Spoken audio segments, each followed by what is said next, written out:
city in the world. Hey everyone, how's everyone doing? Yeah. Now, I know a lot of monologues are usually full of comedy, but let's make this one factual. Revenge is a very complicated subject. We have on the show revenge portrayed in different types of media, including animation and television. I think the best part of analyzing revenge is that it is relatable. I'm sure many people in the audience here have had their own experience with revenge and can understand exactly what this show is going to be about. Frankly, I'm surprised this is still a show. But seriously, let's go over some basic examples of revenge. The roles of irrationality in it. In my movie called An Eye for an Eye, the topic is explored. Murder is the form of revenge. She kills the murderer in a very deceiving way that shows how angry she is.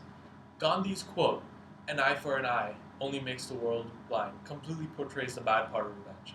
Particularly, he's saying that revenge is going to cause more violence than necessary. But perhaps we only say this until someone close in our family is affected by the bad consequences of revenge. This is pretty much going to be the main discussion point for today. Now it's time for a couple of clips, just to get it started. This clip is going to show is from Tom and Jerry, and it shows the scene when Tom is going to hell. It's supposed to be a childlike show, but it's really political in the sense it shows our perception of revenge in the modern day. In that time, you can obtain the signature of that little mouse on this certificate of forgiveness. You will be permitted to pass. Or if you fail, it's this.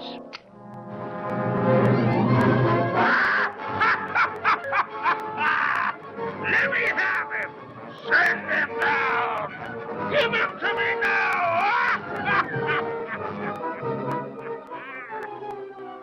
Remember, you have only an hour.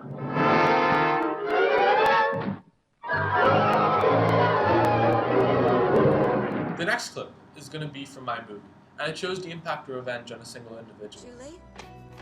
Can I help you? Julie? What's happening? Julia!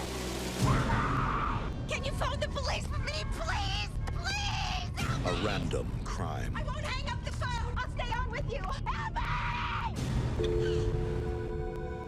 Good evening, everyone. Thanks for being with us. You're watching Revenge in the Night, hosted by me, John Sklizinger. Being the director of my own movie called An Eye for an Eye, I have experience with this subject. It's a great pleasure to have you all with us. Of course, you could have been anywhere, but you're watching in the studio here and at home. Ladies and gentlemen, we have a wonderful show for you guys.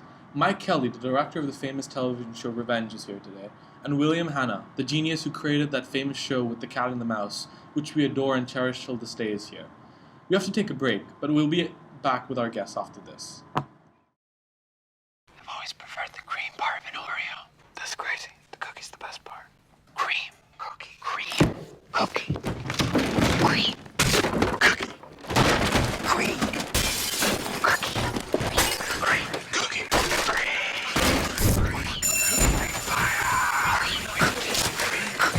I'm calling the cops. You guys have to stop fighting. We're the cops. Choose your side on Instagram.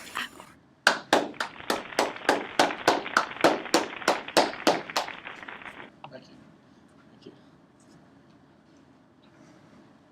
Good evening, guys. Thanks for being on the show. Thanks for having us. So we have quite a range here in TV shows. Obviously, I directed my own movie particularly to do with revenge called An Eye for an Eye. Tell me and the audience first about the significance your television show has with the theme of revenge. Thank you, John. My show Revenge really portrays the theme of this talk show.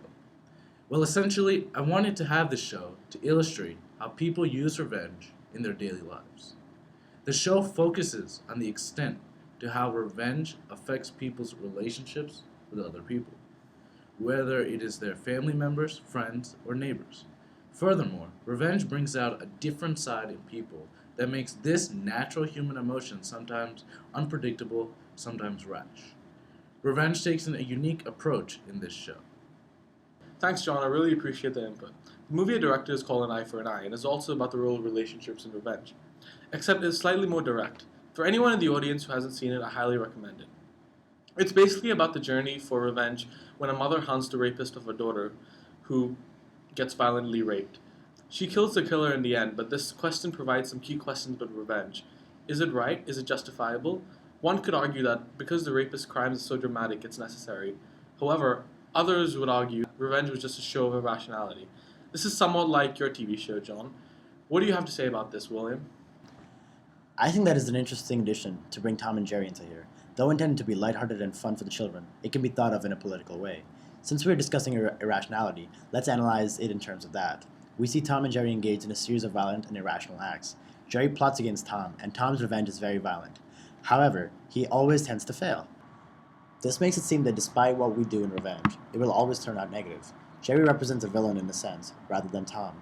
One can observe in many episodes that he tends to provoke Tom. Sorry, William. We are talking about actual media here, not some petty animation series. Haha, very funny. Like you would know what it is. Let's try to stay in focus, guys. Please continue, William. What was I saying? Oh yes, so despite looking like a childish show, there is actually a lot of symbolic meaning. I thought the episode where Tom is about to go to hell, and that he needs to cleanse himself. Tom does not seem like a villain in this episode, however, he needs to do good deeds. So in essence, it can be said that someone who plots against someone will most likely be seen as a villain. Wow, I never thought a kid's show could be seen in so much light. Revenge is also based on betrayal. For example, in my TV show Revenge, the people of Hamptons betray Amanda Clark.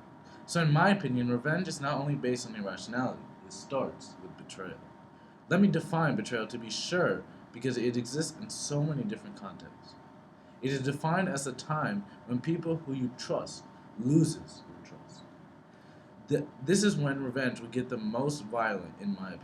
The people who we trust suddenly turn our back on us. I think betrayal can exist in many senses. In my movie, or should I say the movie I directed, it could be the betrayal of society. Society represents a lot of different modes and mediums. For example, questions arise. How could someone perform a crime like the one in the movie? Doesn't anyone care? We'll be back after this short break. I hate Mondays. Yeah, they're the worst. No worries, man. Everything will be alright. Yeah, man. Don't fret me, brother. Sticky bun come soon. Yeah. Wicked coffee, Mr. Jim. Julia, turn the frown the other way around. Hey, Dave, you're from Minnesota, right? Yes, I. The land of 10,000 lakes. The Gopher State. So in conclusion, things are pretty dismal. You know what this room needs? A smile. Who wanna come with I? Traveling along, there's a song that we're singing. Come on, get happy. You guys are 3 minutes late. Don't be no cloud on a sunny day. Yeah, chill, Winston.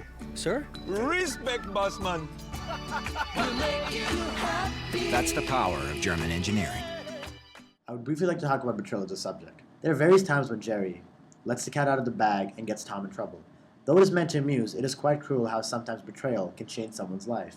In my opinion, the very fragment of society is based on trust. We finally agree for once. But going back to rationality, it takes a complex route when you mix the motives of other people and the revenge seeker's mentality, which can be depicted in the show. The two characters, Emily and Victoria, are both evil and manipulative, which can be linked to other characters that we have seen in female-based revenge movies in class. Emily proceeds with her revenge by connecting with Victoria's son Daniel in order to get revenge from within, the emotions. However, this is where revenge gets irrational, for Emily, as a result, has an internal conflict with her own emotions. Karen in my movie exemplifies this irrationality with her actions. Thank you, everyone. It has been the most amazing discussion. I would like to thank my guests. I'll see you all again soon. Thanks.